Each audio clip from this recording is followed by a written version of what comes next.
नमस्कार मैत्रिणींनो. तर आज आपण बनवणार आहोत उत्कृष्ट चवीचे असे सुबक असे मोदक बनवणार आहोत. तर मोदकाची चव जी आहे त्या मोदकाच्या आतलं जे सारण आहे त्याच्यावर डिपेंड असते. तर जसं तुम्ही सारण बनवाल मोदकाच्या आतलं त्याप्रमाणे तुम्हाला मोदकाची चव ही अजून जास्त चांगली लागेल. तर इथे तुम्ही साहित्य पाहू शकता.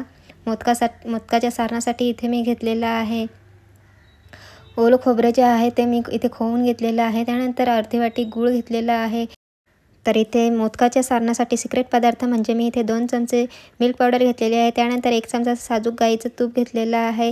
त्यानंतर इथे जायफळ आणि वेलची पावडर घेतलेली आहे आणि ड्रायफ्रूट्स कट करून घेतलेलं आहे. ते इथे प्रमाण म्हणजे आपण इथे 2 वाटी जे आहे ते आपण ओलं खोबरं जे आहे ते खोवून घेतलेलं आहे आणि 2 वाटीसाठी इथे आपण अर्धी ते पाऊण वाटी गूळ घेतलेला आहे. तर हे परफेक्ट असं आपलं प्रमाण आहे ह्या मोदकाच्या उत्कृष्ट असं सारण्यासाठी.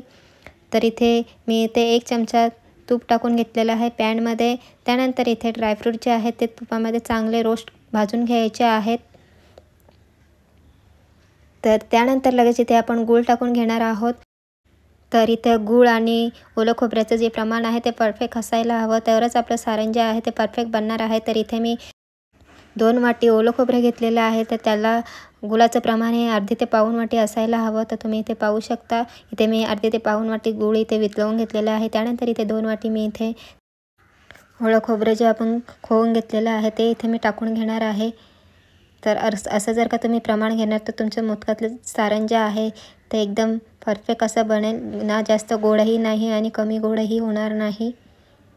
तर तुम्ही इथे पाहू शकता अगदी परफेक्ट प्रमाणात इथे आपण सारण जे आहे मोदकाचं ते आता इथे बनवणार आहोत. तर आज जे आहे ते आपण सिक्रेट पदार्थ टाकून इथे मोदकाचं सारण इथे बनवणार आहोत.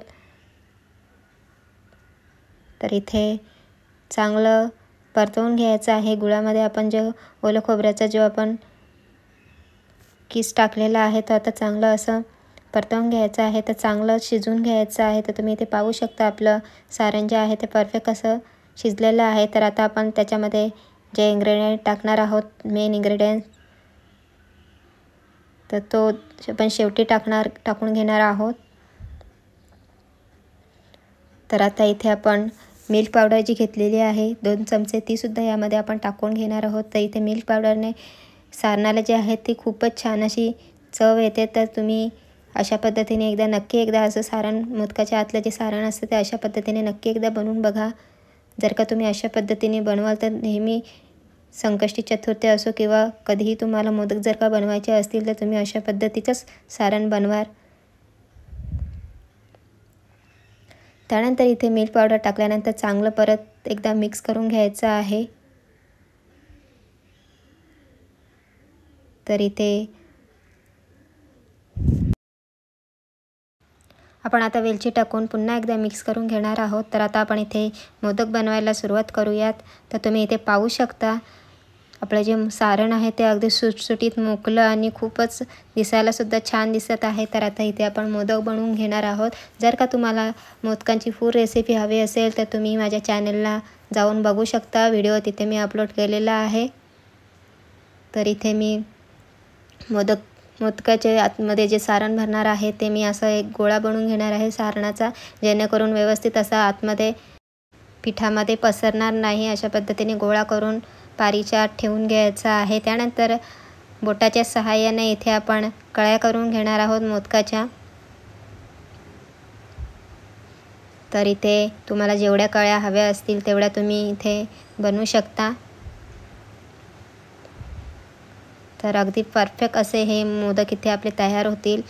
अतिशय चवीला उत्कृष्ट असे आणि जेव्हा तुम्ही कोणाला खायला देणार आहे मोदक तेव्हा सर्वजण तुमची खूप तारीफ करतील. कारण हे मोदक जे आहे ते खूपच उत्कृष्ट आहे. या सारणामुळे तर खूपच उत्कृष्ट असे लागतात चवीला. तर तुम्हीसुद्धा अशा पद्धतीचे मोदक नक्की एकदा बनवून बघा.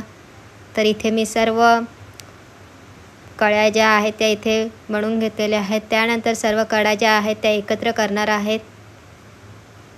तर इथे मी मोदकाचं जे आहे ते इथे टोक करून घेतलेलं आहे. तर इथे तुम्ही पाहू शकता अगदी परफेक्ट मोदक इथे आपला तयार झालेला आहे. तर इथे तुपाचा वापर न करता इथे मी तेलाचा वापर केलेला आहे, कारण तूप जे आहे ते गोठलं जातं.